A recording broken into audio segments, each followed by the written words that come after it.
Ladies and gentlemen, this is Mr. Witt with Fort Bend Tutoring, and today, ETHCAC, that's right, East Texas Homeschool Collective for the Afrocentric Child.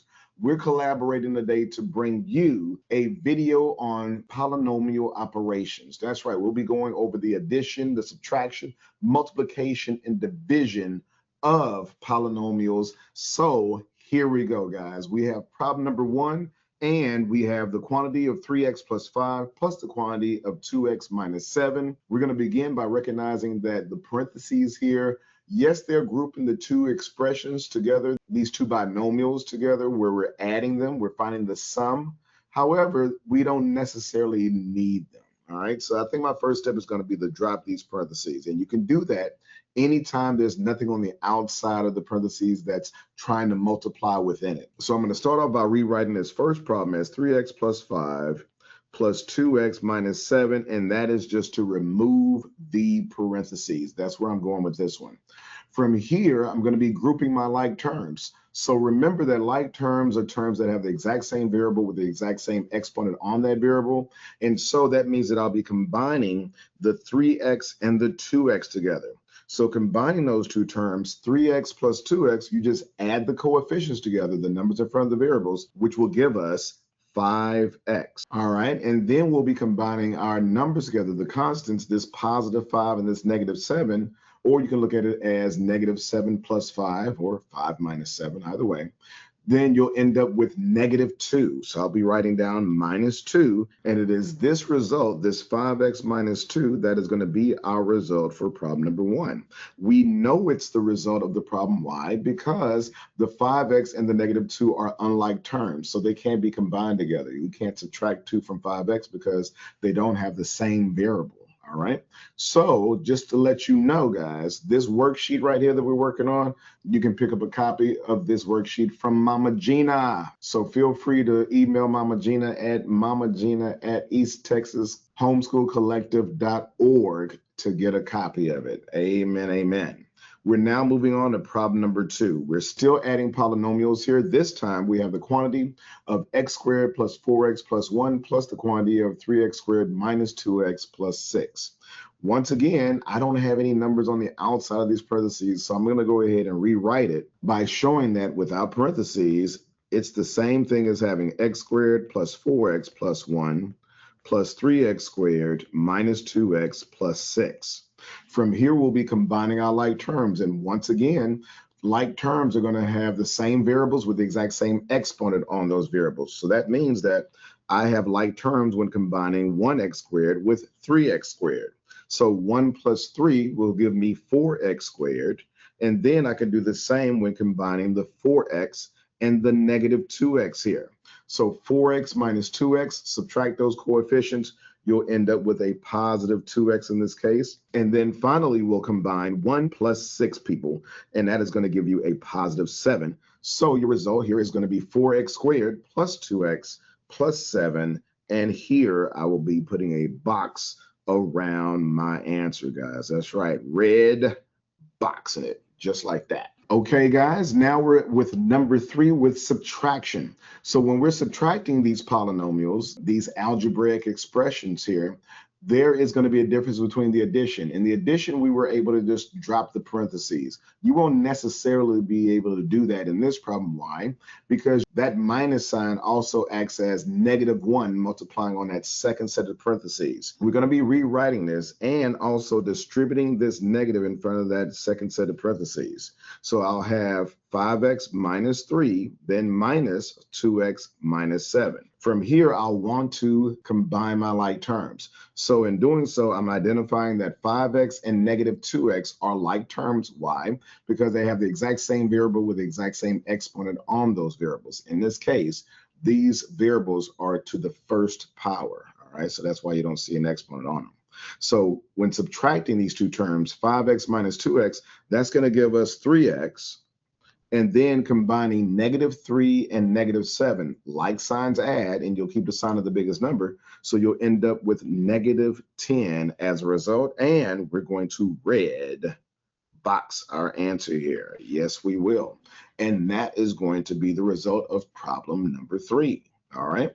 So next up, we have problem number 4. In problem number 4, guys, we have the quantity of 4x squared plus x minus 9 minus the quantity of 2x squared minus 5x plus 3. So what you'll find me doing is when I rewrite this, I'll be distributing this negative to each and every term in the second set of parentheses. And in that case, I'm going to get my arrows popping, guys. All right. So that's what I'm going to be doing. So I want to write my answer in descending order of x. So I'm going to start with the terms with the highest exponent on them. So I'm going to start out by combining the 4x squared and the negative 2x squared. So 4x squared minus 2x squared, that gives me 2x squared. And then I'll be combining my x to the first power term. So that means that 1x plus the 5x will combine to give me 6x. And then I'll be combining this negative 9 and this negative 3 together. So negative 9 and negative 3 will combine to give me negative 12 because like signs add, and I'm going to keep the sign of the biggest number, which in this case is the 9, which is negative. So I'll end up with negative 12 here, and this will be my answer for problem number 4. That is right, guys. We end up with 2x squared plus 6x minus 12.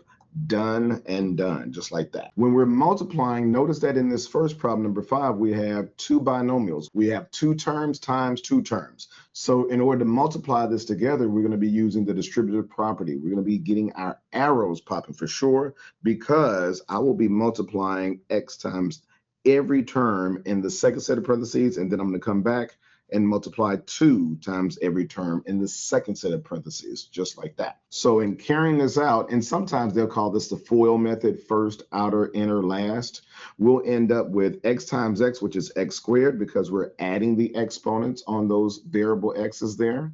And then x times negative 5 is negative 5x. 2 times x is going to be 2x, and then 2 times negative 5 is negative 10. Once you have multiplied everything out, your next step is to combine your like terms. So in combining my like terms here, those middle terms there, I'll have x squared minus 3x minus 10, and this is going to be my result for problem number 5, guys. There you go. That is the answer. I just red boxed it, son. There you go. So that was number 5. For number 6, we have a binomial times a trinomial. That's right, I'll be multiplying x plus 4 times the quantity of 2x squared plus 3x plus 1. And notice the way I wrote it down on my iPad here, that the problem was given to me as a trinomial times a binomial, right? But I rearranged that because it doesn't matter the order when you're multiplying. It's called a commutative property of multiplication.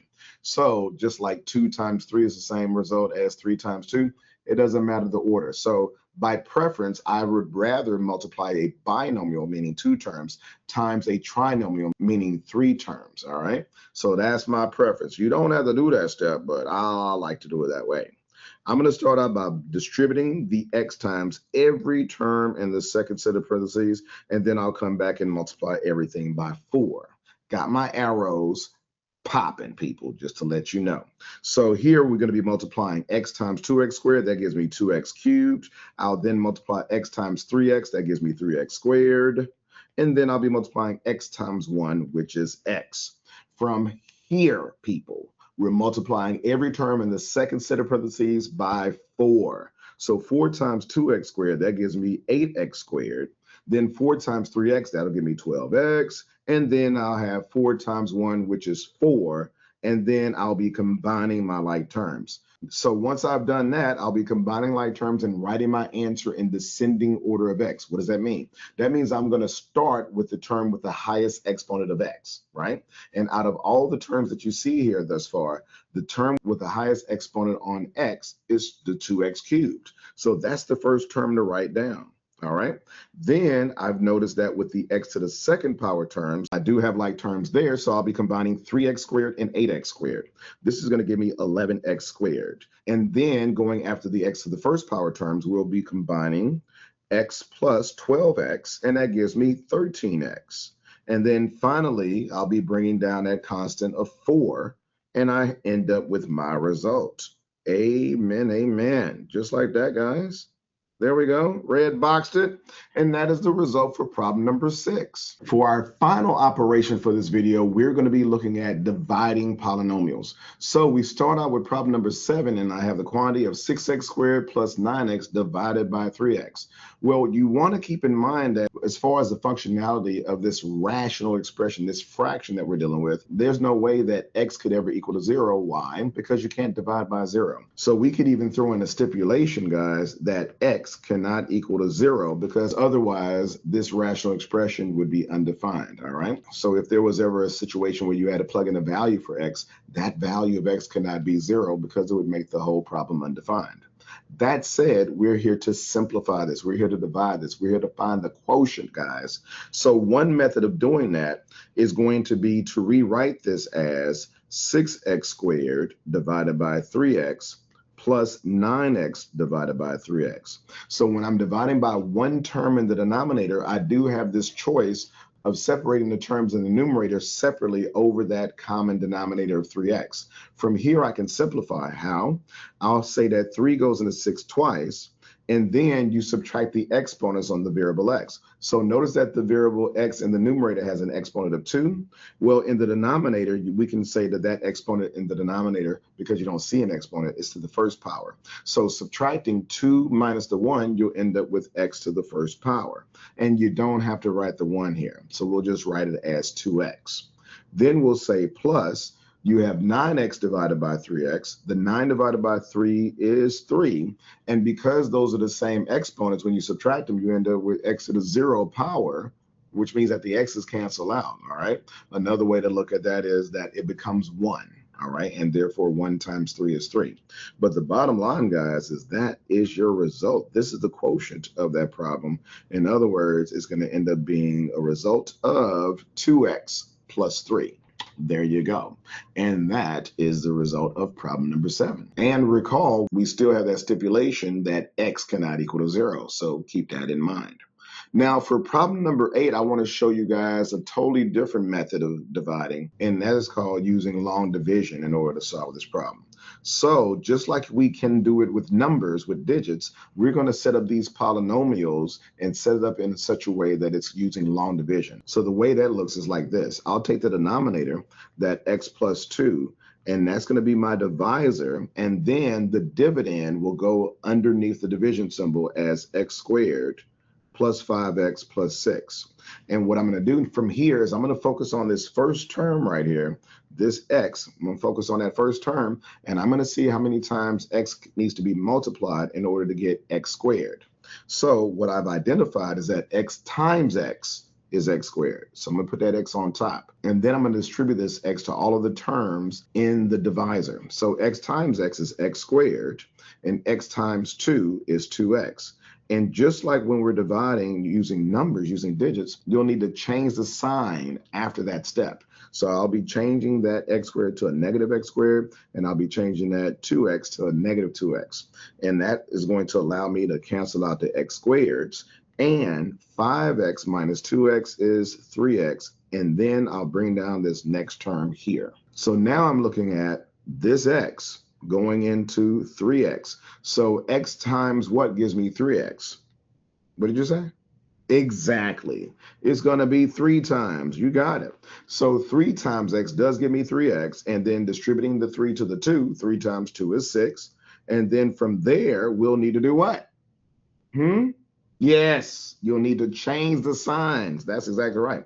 So the 3x becomes a negative 3x. That 6 becomes a negative 6. And now we'll combine this with your 3x's canceling out and the 6's in this case, and it terminates with a 0. Therefore, the quotient is x plus 3. All right. Well, guys, that's going to do it for today's video. That's right. Over polynomial operations, okay? So I want you guys to thank ETHCAC, in other words, the East Texas Homeschool Collective for the Afrocentric Child. Thank you so much, MamaGena, for sponsoring this video. So for all of us at ETHCAC as well as Fort Bend Tutoring, I hope you guys have a productive week.